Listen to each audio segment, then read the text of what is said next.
اسلام کی بنیاد 5 چیزوں پر ہے. بنی الاسلام علی خمس، شہادت اللہ الہ الا اللہ وان محمد رسول اللہ. اسلام کی بنیاد 5 چیزوں پر ہے. کیا؟ گواہی دینا کہ اللہ کے علاوہ اس کے سوا کوئی معبود نہیں، وہی خالق، وہی مالک، وہی رازق، طاقت، قدرت، پاور سب اس کی ہے. ہم سب اس کے بندے ہیں، ہم سب عاجز ہیں، ہم سب مانگتے ہیں، ہم سب کمزور ہیں. ہماری طاقت، قدرت، دیکھنے کی، بولنے کی، چلنے کی جو بھی صلاحیت ہمارے پاس ہے وہ سب کس کی ہے؟ اللہ کی دی ہوئی ہے، ہماری اپنی نہیں. اشہد واللہ الہ الا اللہ، معبود وہی ہے، عبادت فقط اس کی ہے. وَأَنَّ محمد رسول اللہ، اور محمد صلی اللہ علیہ وبارک وسلم ہماری جانیں آپ پر قربان ہوں، آپ اللہ کے آخری نبی ہیں، آپ اللہ کے آخری رسول ہیں. وَإِقَامِ الصَّلَاةِ، نماز کا قائم کرنا. وَإِيتَاءِ الزَّكَاةِ، اور زکوٰۃ کا ادا کرنا. وَصَوْمِ رمضان، رمضان کے روزے رکھنا. وَحَجَّ، اور حج، اللہ کے گھر کی زیارت، اللہ کے گھر کی طرف کا سفر اللہ کی عبادت ہے. وَحَجَّ الْبَيْتَ مَنِ اسْتَطَاعَ إِلَيْهِ سَبِيلًا، اور حج اس کے گھر کی طرف کا سفر جو استطاعت رکھتا ہو، جو صاحب استطاعت ہو. یہ 5 چیزیں ہیں جو بنیاد ہے اسلام کی. اسلام کی بنیاد ان 5 چیزوں پر ہے. حج کے معنی کیا ہے؟ حج کا معنی ڈکشنری میننگ جو ہے وہ قصد کے ہیں، ارادے کے ہیں، زیارت کے ہیں. اور شرعی معنی کیا ہے؟ کہ خاص ایام میں خاص مقامات پر خاص اعمال کا بجا لانا. خاص ایام، اشہر معلومات جو قرآن نے کہا وہ کیا ہے؟ حج کے 3 مہینے ہوتے ہیں. شوال کا پہلا دن شروع ہو جائے حج کا مہینہ شروع ہو گیا. شوال، ذوالقعدہ اور ذی الحجہ کے جو شروع کے 10 دن ہیں یہ حج کے مہینے ہیں. خاص مقامات، حج کے لیے امریکہ جاتے ہیں یا حجاز مقدس جاتے ہیں؟ بچے کو پتا ہے. حج کہاں ہوتا ہے؟ وہ بولو یار، ماشاءاللہ. حج مکہ شریف کی طرف جاتے ہیں، حجاز مقدس کی طرف جاتے ہیں، عرفات کے میدان کی طرف، مزدلفہ و منی کی طرف. یہ حج کے مقامات ہے. اور پھر اعمال کیا کرنے ہیں؟ حج کے کتنے فرض ہیں؟ بعض نے 4 لکھا، بعض نے 5 لکھا، لیکن ان کو سمرائز کر کے اگر لکھا جائے تو 3 ہی ہے. احرام پہننا، احرام کے بغیر حج، احرام پہننا، نیت کرنا تلبیہ کے ساتھ جب آپ احرام پہن لیتے ہیں. دوسرا حج کا جو فرض ہے وہ کیا؟ جو اصل ہے وہ وقوف عرفات ہے. 9 تاریخ آپ زوال آفتاب کے بعد سے لے کر اگلے دن کی فجر شروع ہونے سے پہلے تک اگر کوئی عرفات کے میدان چلا جاتا ہے تو یہ اس کا رکن اعظم ہے، وہ حج ادا ہو گیا. اور تیسرا فرض وہ کیا ہے؟ طواف زیارت. طواف زیارت، یہ 3 فرض ہیں حج کے، اور ان کا پھر سیکوینس میں، آرڈر میں ہونا ضروری ہے. پہلے عرفات کا میدان ہے، وہاں وقوف ہے، اس کے بعد پھر طواف زیارت ہے. تو احباب یہ 3 فرض خاص مقام، خاص ایام میں ادا ہو جائیں تو پھر یہ حج کہلاتا ہے. کوئی عرفات کے میدان رمضان کے مہینے میں چلا جائے حج ہوگا؟ تو معلوم ہوا وقت کا ہونا بھی ضروری ہے، مقام کا خاص ہونا ضروری ہے، اور جو کنڈیشنز ہے ان پر پورا اترنا ضروری ہے. یہ حج ہے. حج 3 قسم کا ہوتا ہے. حج افراد ہوتا ہے، حج تمتع ہوتا ہے، حج قران ہوتا ہے. افراد میں یہ کہ صرف جو احرام پہن لیا وہ حج کا ہے، اس میں عمرہ نہیں ہے. حج تمتع کیا؟ جیسے یہاں سے احباب گئے ہیں، پاکستان سے جاتے ہیں، دنیا بھر سے آتے ہیں، حج تمتع زیادہ تر کرتے ہیں. وہ کیا کہ احرام پہن لیا عمرہ کے لیے، عمرے کی نیت کی ہے، وہاں جا کے عمرہ کیا، پھر 10 دن 12 دن جتنا وہاں رہنا ہوتا ہے وہ احرام اتار دیتے ہیں عمرے کے بعد. پھر جب 8 تاریخ آتی ہے ذو الحجہ کی، پھر وہ احرام پہن لیتے ہیں، وہ حج کا احرام ہوتا ہے. 8 9 10 11 12، 8 کو ظہر کے وقت ظہر، عصر، مغرب، عشاء اور فجر یہ منی میں پڑھنے. پھر 9 تاریخ جب شروع ہو جاتی ہے پھر عرفات کا میدان، پھر وہاں ظہر اور عصر اکٹھے پڑھتے ہیں، پھر مغرب اور عشاء ایک ساتھ پڑھتے ہیں. لیکن عرفات میں جو ہی سورج غروب ہو جاتا ہے مغرب وہاں نہیں پڑھتے. مغرب کہاں پڑھتے ہیں؟ مزدلفہ میں جا کے پڑھتے ہیں. مغرب اور عشاء دونوں ملا کے مزدلفہ میں ہے. پھر صبح تک وہیں ہوتے ہیں، رات وہیں مزدلفہ کے میدان میں گزارتے ہیں. پھر صبح 10 کو نکل پڑتے ہیں رمی کے لیے، شیطان کو کنکر مارنے کے لیے. پھر قربانی ہوتی ہے، پھر وہ سر منڈا دیتے. احباب یہ ہے 10 کا دن. پھر 10 11 اور 12 کی مغرب سے پہلے طواف زیارت کرنا ہے. یہ مختصر سا میں نے ایک خاکہ آپ کے سامنے رکھا ہے حج کا. حج نبی اکرم صلی اللہ علیہ وسلم صحابہ کے مجمع میں موجود ہے. آپ علیہ السلام فرماتے ہیں اپنے صحابہ کو نصیحت فرماتے ہیں کہ حج فرض ہو گیا ہے, حج کرو. تو ایک صحابی ہے, بعض روایت میں ان کا نام لکھا ہے, اقرا بن حابس, وہ کھڑے تھے, یا رسول اللہ حج ہر سال فرض ہے. تو آپ علیہ السلام خاموش ہوتے ہیں. پھر پوچھتے ہیں یا رسول اللہ حج ہر سال فرض ہے. پھر خاموش ہیں. یا رسول اللہ حج ہر سال فرض ہے.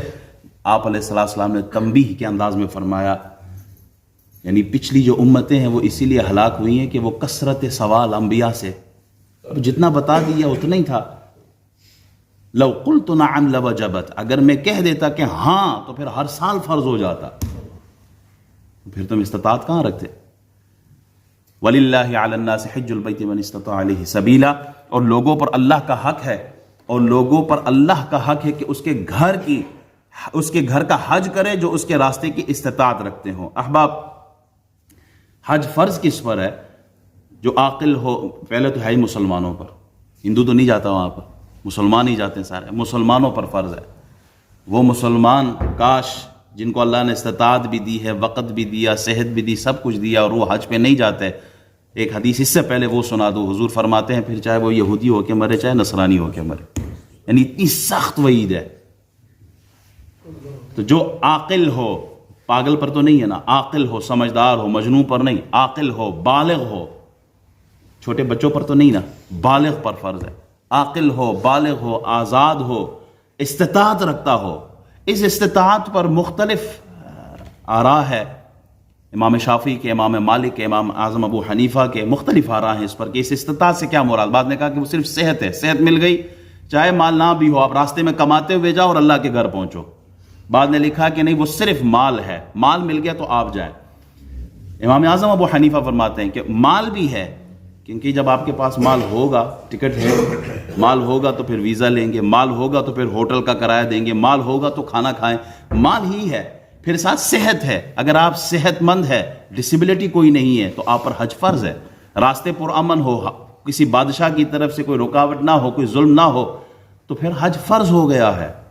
آپ کے پاس اتنا مال ہے کہ آپ راستے کا سفر, کھانا پینا, ہوٹل, ٹکٹ, ویزا سب آپ کر سکتے ہیں, اور پیچھے آپ کے گھر میں آپ کا اتنا مال ہو کہ آپ کے بچے, آپ کے گھر والے, نان نفقہ خرچہ ان کا پورا ہو, تو پھر آپ پر حج فرض ہے. اور اگر آپ حج نہیں کریں گے تو پھر چاہے یہودی ہو کے مرے چاہے نصرانی ہو کے مرے. بہت بڑی وعید ہے. حج کا فلسفہ یہی, حج کی حقیقت یہ کہ بندہ اللہ کے گھر میں جو رحمتیں برکتیں اترتی ہے, نازل ہوتی ہے, وہ اس کا دیدار کرنا چاہتا ہے, اپنی روح کو تازگی دینا چاہتا ہے. وہ گھر جہاں حضرت ابراہیم خلیل اللہ, حضرت اسماعیل ذبیح اللہ کی یادیں ہیں, وہ مقام جہاں حضرت مائی ہاجرہ کے قدم ہیں, وہ دو پہاڑ جہاں آپ دوڑتی ہے, وہ مقامات ہے, وہ مطاف کا, وہ ملتزم کا, وہ حجر اسود کا, وہ مقام ابراہیم کا, وہ منظر ہے جو مومن اپنے سر کی آنکھوں سے دیکھ کر دل کو سکون دینا چاہتا ہے. حضرت ابراہیم خلیل اللہ نے تقریباً 4000 سال پہلے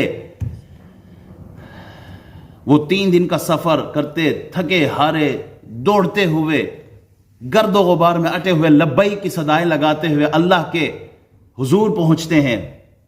آج مومن مسلمان مرد عورتیں دنیا کے ہر کونے سے اٹھتے ہوئے وہی صدائیں, وہی انداز, وہی عشق اور وہی محبت ان کے سینوں میں, وہی ترانے, لبیک اللہم لبیک, لبیک لا شریک لک لبیک, ان الحمد والنعمت لک والملک لا شریک لک. یہی الاپتے ہوئے اس مقام کی طرف جا رہے ہیں. احباب, حج کا فائدہ کیا ہے, مقاصد کیا ہے؟ سب سے پہلے انفرادی فائدہ جو انسان کو پہنچتا ہے وہ یہ ہے, گناہ سارے ختم ہو جاتے ہیں. من حج فلم یرفث ولم یفسق, جس نے حج کیا اور اس نے کوئی جھگڑا, فتنہ, فساد, گناہ, بد کلامی, فحش گفتگو نہیں کی ہے, تو ہوگا کیا اس کے لیے؟ رجع من یوم کیوم ولدتہ امہ. حدیث کے الفاظ ہیں کہ وہ ایسے پلٹ کے آتا ہے جیسے اس دن اس کی ماں نے اس کو جنا ہے. گناہ سارے ختم ہو جاتے ہیں. رجع من ذنوبہ کیوم ولدتہ امہ, ایسے پلٹ کے آتا ہے جیسے اس دن اس کی ماں نے اس کو جنا. سارے گناہ ختم. اگر حج جس طرح رسول اللہ نے بتایا, جس طرح اللہ کا حکم ہے ادا کیا, گناہ ختم ہو جاتے ہیں۔ حضرت عمر بن العاص فرماتے ہیں کہ میں رسول اکرم صلی اللہ علیہ وسلم کے حضور گیا، جب اللہ نے اسلام کو میرے دل میں داخل کیا تو میں نے کہا یا رسول اللہ آپ ہاتھ بڑھائیں، میں آپ کے ہاتھ پہ بیعت کرنا چاہتا ہوں۔ حضور نے ہاتھ بڑھایا، میں نے اپنا ہاتھ واپس کھینچ لیا۔ حضور نے فرمایا کیا ہوا عمر؟ تو میں نے عرض کی یا رسول اللہ شرط ہے۔ کیا شرط ہے؟ میرے پیچھے سارے گناہ ختم ہونے چاہیے، اسلام تو میں قبول کر رہا ہوں، اسلام سے پہلے میں نے بہت کچھ کیا، تو میں گناہ ختم ہو۔ تو آپ علیہ السلام نے فرمایا عمر کیا تو نہیں جانتا اسلام پہلے کے سارے گناہ ختم کر دیتا ہے۔ کلمہ پڑھتا ہے لا الہ الا اللہ محمد الرسول اللہ، سارے گناہ ختم پیچھے۔ ہجرت آدمی کرتا ہے تو ہجرت کرنے سے پیچھے سارے گناہ ختم۔ اور حج، جو حج کرتا ہے حج کے بعد، حج سے پہلے جتنے اس نے گناہ کیا اللہ وہ سارے ختم کر دیتا ہے۔ عرفہ کے دن اللہ اپنے بندوں پر فرشتوں کے سامنے فخر فرماتا ہے، اور اللہ فرماتا ہے فرشتوں گواہ رہنا میں اپنے بندوں کی مغفرت کر رہا ہوں، چاہے ان کے گناہ ریت کے ذرات سے، بارش کے قطروں سے اور سمندر کے جھاگ کے برابر ہو، میں ان سب کی گناہ معاف کرتا ہوں۔ اتنی بڑی فضیلت ہے کہ حج کا سب سے بڑا جو فائدہ ہے وہ یہ ہے کہ انسان کے پیچھے سارے خطائیں گناہ معاف ہو جاتے ہیں۔ رسول اللہ صلی اللہ علیہ وسلم ارشاد فرماتے ہیں حج اور عمرہ کیا کرو، اس کا فائدہ کیا ہے؟ کہا فقر ختم ہو جائے گا، غربت جو ہوتی ہے، بڑے غریب ہو گئے، مال کم ہو گیا، حج پہ جاؤ، عمرہ کرو۔ اور دوسرا کہا گناہ ختم ہو جاتے ہیں۔ کیسے؟ جیسے بھٹی میں سونا، لوہا، چاندی اگر ڈالی جائے نا، اس کے زنگ کو بٹی جو ہے، آگ جو ہے ختم کر دیتی ہے، اسی طرح یہ حج اور عمرہ انسان کے گناہوں کو ختم کر دیتا ہے۔ احباب، حاجی جو ہے اس کی دعائیں مقبول ہوتی ہیں۔ 400 بندوں کی شفاعت حاجی کرتا ہے۔ کتنے بندوں کی؟ 400 بندوں کی۔ اور پھر کہا جس کے لیے وہ ہاتھ اٹھا دے اللہ اس کے حق میں بھی دعا قبول کر لیتا ہے۔ اسی لیے حاجی ملے نا، گھر پہنچنے سے پہلے کہا اس سے کہو دعا کرے میرے لیے۔ جب حاجی دعا کرتا ہے تو اللہ اس حاجی کی دعائیں قبول کرتا ہے۔ حج کا فائدہ یہ کہ آدمی یاد الہی میں رہتا ہے، ادھر احرام پہنا بس لبیک اللہم لبیک لبیک لا شریک لبیک، اس کے ترانے ہوتے ہیں اس کی زبان پر۔ وہ طواف کر رہا ہے، وہ صفا مروہ میں ہے، وہ مزدلفہ میں ہے، وہ عرفات میں ہے، وہ مینا میں ہے، وہ کہیں پر بھی ہو، وہ حجر اسود کے قریب ہو، ملتزم پر ہو، وہ مقام ابراہیم پر ہو، وہ زمزم کا پانی پی رہا ہو، ہر وقت اللہ سے دعائیں مانگ رہا ہوتا ہے، یاد الہی میں ہے۔ اور پھر توبہ استغفار، اس مقام پر پہنچ کر جب وہ توبہ کرتا ہے اللہ اس کی توبہ قبول فرماتا ہے۔ التائب من الذنب کمن لا ذنب لہ، تم توبہ کرو ایسے ہوگے جیسے تم نے کبھی گناہ کیا ہی نہیں ہے۔ تو یہ حج کے فائدے ہیں۔ حج کا ایک بہت بڑا فائدہ یہ، جو حاجی حج سے واپس آتا ہے نا، اس کی زندگی تبدیل ہو جاتی ہے، اعمال بدل جاتے ہیں۔ پہلے گناہ کرتا تھا اب گناہ نہیں کرتا، پہلے بے نمازی تھا اب نماز نہیں چھوڑتا، پہلے قرآن سے بے خبر تھا اب الف با تا سا شروع کر رہا ہے کہ میں نے قرآن اب سیکھنا ہے۔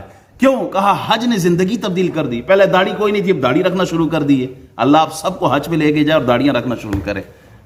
آمین کوئی نہیں آئی؟ ماشاءاللہ، یہ سنت ہے رسول اللہ صلی اللہ علیہ وسلم کی، زندگی بدل جاتی ہے۔ پہلے گناہ کا کاروبار تھا، حرام کاروبار تھا، کہا نہیں اب حج کر کے آیا ہوں سب گیا، اب میں نے زندگی تبدیل کرنی ہے۔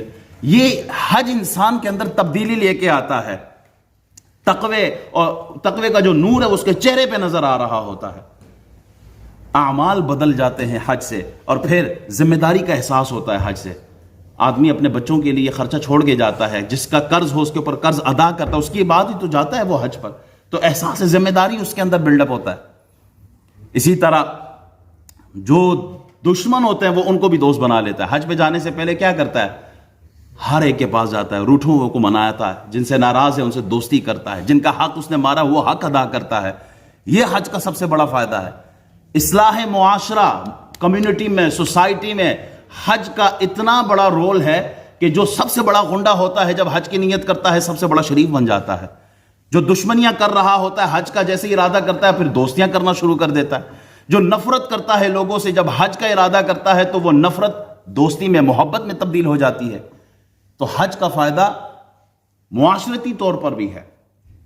حج کا فائدہ یہ ہے کہ انسان کسب حلال کی طرف آتا ہے، کیونکہ چوری ڈاکہ کر کے تو کوئی حرام مال لے کے تو نہیں جاتا نا حج پر، حلال مال پر حج کر رہا ہوتا ہے، حرام پر تو نہیں کرتا نا۔